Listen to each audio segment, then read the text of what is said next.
हरे कृष्णा। भागवतीय स्तुति पाठ ग्रुप में हम लोग जो श्रीमद् भागवत के अंदर स्तुतियां हैं उनका हम पाठ कर रहे हैं। हम लोग पहले कुंती जी के द्वारा जो स्तुति की गई, भीष्म जी के द्वारा इसकी पाठ किया, फिर सुखदेव जी के द्वारा जो मंगलाचरण किया था उसका पाठ किया हम लोगों ने। आज से हम लोग ब्रह्म स्तुति का पाठ आरंभ करेंगे। ये स्तुति जो है ब्रह्मा जी के द्वारा की गई है, तीसरे स्कंध के 9वें अध्याय के पहले श्लोक से लेकर 25वें श्लोक तक। तो ये 25 श्लोक हैं इसमें, तो 25 दिन तक ही हम लोग इसका पाठ करेंगे।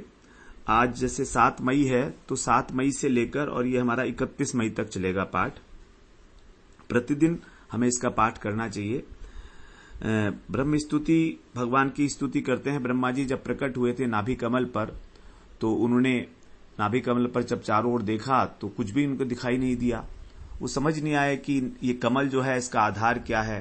तो कमल का जो डंठल है उसके अंदर घुस गए वो नाल में उसकी, और वहां पर देखा उन्होंने अनेक सैकड़ों वर्षों तक वहां ढूंढा, कुछ नहीं मिला।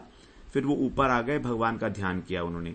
जब उन्होंने ध्यान किया भगवान का तो उन्हें जो है भगवान के दर्शन हुए हृदय के अंदर, और भगवान पहचान गए कि अरे ये तो यही भगवान ही तो हैं।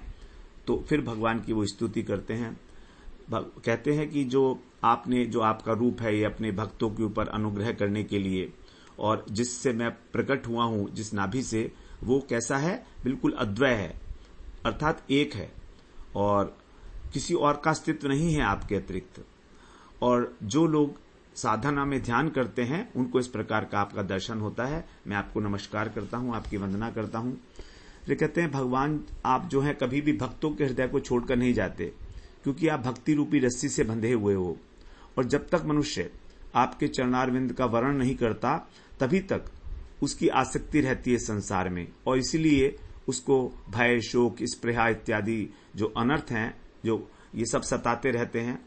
ये हमारा जो मैं और मेरा का भाव है, हमारा जो दुख है, वो तभी तक है जब तक भगवान के चरणों का आश्रय नहीं लिया है। और जो भगवान के चरणों का चरणारविंद के जो प्रेमी भक्त हैं उनका सत्संग नहीं करता है, वो इस संसार में आपसे विमुख होकर अनेक प्रकार के गलत गलत काम करता रहता है। तो आपके चरणों में ही वास्तव में आकर उसकी भेद बुद्धि समाप्त हो जाती है, अन्यथा उसको किसी प्रकार की सुख शांति नहीं मिल सकती। साधारण मनुष्य जो है ये काम करना है, वो काम करना है, इस प्रकार की जो व्यापार है उसमें अतिशयता के कारण उसकी इंद्रियां जो हैं शांत रहती हैं, थकी हुई होती हैं। रात को सो जाता है, रात जब जागता है तो भी उसके मन में अनेक प्रकार के मनोरथ पैदा हो जाते हैं। और कहते हैं कि औरों की बात छोड़िए, आप जो ऋषि मुनि हैं यदि वो भी भगवान और भगवान के भक्तों से विमुख हो जाएं तो उनको भी इस संसार में ही भटकना पड़ता है। फिर कहते हैं आपको प्रसन्न करने का केवल एक ही तरीका है, वो है दया, क्योंकि आप सबके हृदय में विराजमान हो। जब आप देखते हो कि ये व्यक्ति दया कर रहा है तो आप जो है ये समझ जाते हो कि ये तो मेरी ही पूजा कर रहा है उसके ऊपर दया करके, इसलिए आप उससे प्रसन्न हो जाते हो।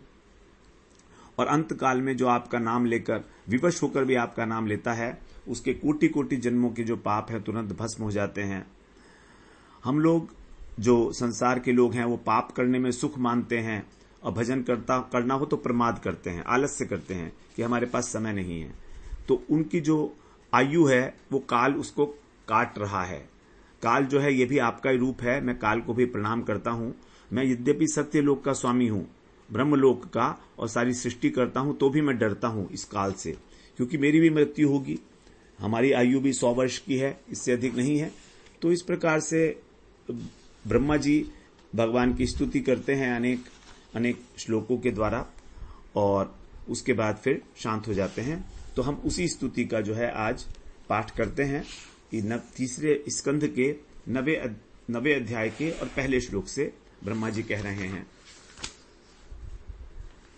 ब्रह्मोवाच ज्ञातोऽसि मेद्य सुचिरानुदेह भाजाम् न ज्ञायते भगवतु गतिरेत्यवद्यम् नान्यत् त्वदस्ति भगवन्नपि तन्न शुद्धम् माया गुण व्यतिकराद यदुरुर्विभासी रूपं यतेदवबोधरसोदयेन शश्वन्निवृत्ततमसः सदनुग्रहाय आदौ गृहीतमवतारशतैकबीजं यन्नाभिपद्मभवनादहमाविरासम् नातः परं यद्भवतः स्वरूप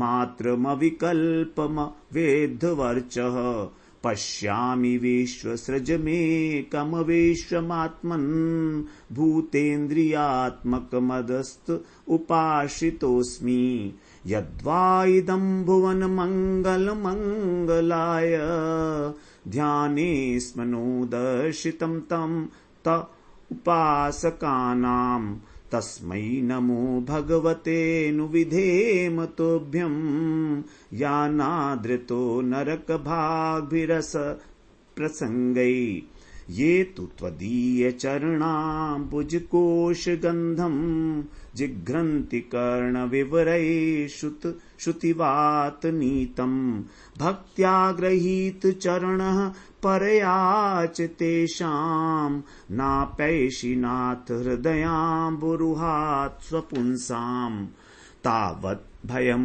द्रविडदेह सुहृन्निमित्तं शोकः स्पृहा परिभवो विपुलश्च लोभः तावन्ममेत्य सदवग्रह आर्तिमूलम्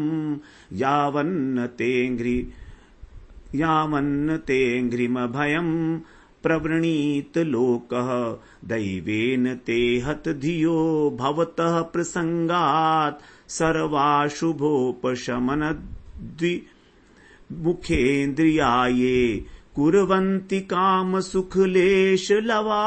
दीना लोभाभिभूत मनसो कुशलानि शश्वत् क्षुत्तृटत्रिधातुभिरिमा मुहुरर्द्यमाना शीतोष्णवातवर्षैरितरेतराश्च कामाग्निना चुतुरुषा च सुदुर्भरेण सम्पश्यतो मन उरुक्रमसीदते मे यावत् पृथक् त्वमिदमात्मन इन्द्रियार्थ मायाबलं भगवतो जन ईश पश्येत् तावन्न संसृतिरसौ प्रतिसंक्रमेत व्यर्थापि दुःख निवहं वहति क्रियार्था अहन्यापृतात्र कर्णा निशिनिशयाना नानामनोरथ धिया क्षणभग्न निद्रा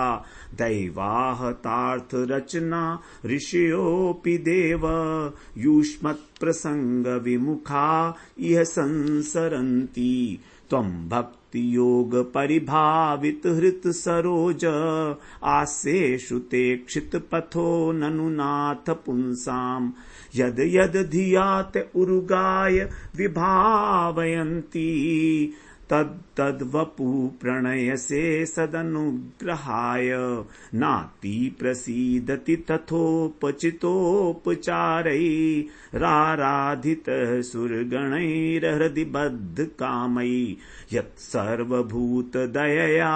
सदलभ्ययैको नानाजनेष्ववितः सुहृदन्नरात्मा पुंसामतो विविध कर्मभिरध्वराद्यैर्दानेन चोग्र तपसा परिचर्यया च आराधनं भगवतस्तव सत्क्रियार्थो धर्मोऽर्पितः करहिचिदन्म्रियते न यत्र शश्वत स्वरूप महसैव निपीत भेद मोहाय बोधधीशाय नमः परस्मै विश्वोद्भव स्थिति लयेषु निमित्त लीला रासाय ते नम इदं चक्रमेश्वराय यस्यावतार गुणकर्म विडम्बनानि नामानि ये सुविगमे विवशा गृह्णन्ति तेनेक जन्म शमलं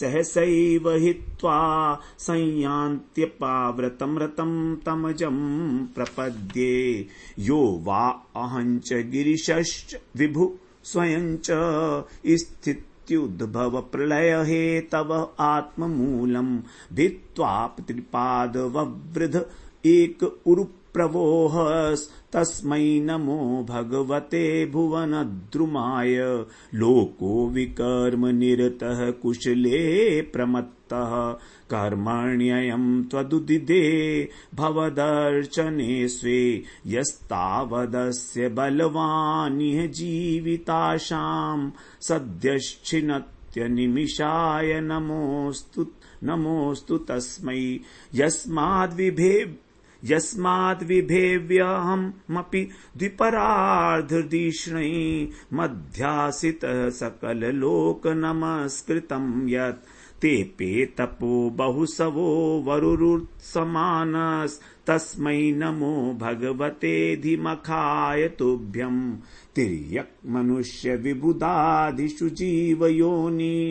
योनीश वात्मेच्छयात्मकृत सेतु परिप्सयाय रेमे निरस्त विषयोऽप्यवरुरुद्ध देहस्तस्मै नामे भगवते पुरुषोत्तमाय यो विद्ययानुपहतोऽपि दशार्धवृत्त्या निद्रामुवाह जठरीकृतलोकयात्रः अन्तर्जले हि कपिषु स्पर्शानुकूलां भीमोर्मिमालिनी जनस्य सुखं विवृण्वन्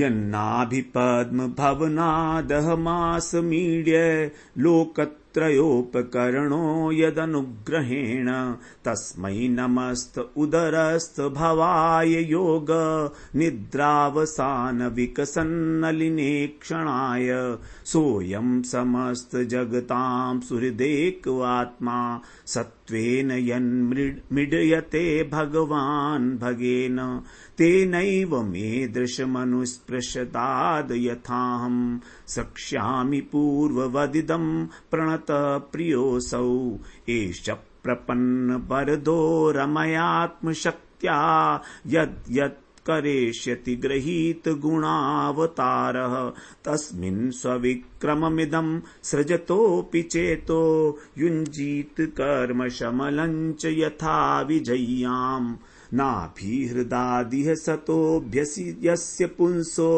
विज्ञानशक्तिरहमासमनन्त शक्ते रूपं विचित्रमिदमस्य विवृणवतो मे मारीरिशिष्ट निगमस्य गिरां विसर्गः सोऽसावदाभ्रकरुणो भगवान् विवृद्ध प्रेम स्मितेन नयनाम्बुरुहं विजृम्भन् उत्थाय विश्वविजयाय च नो विषादम् माध्व्यागिरापनययात् पुरुषः पुराणः यदक्षरपदभ्रष्टं मात्राहीनं च यद्भवेत् तत्सर्वं क्षम्यतां देव प्रसीद परमेश्वर हरये नमः।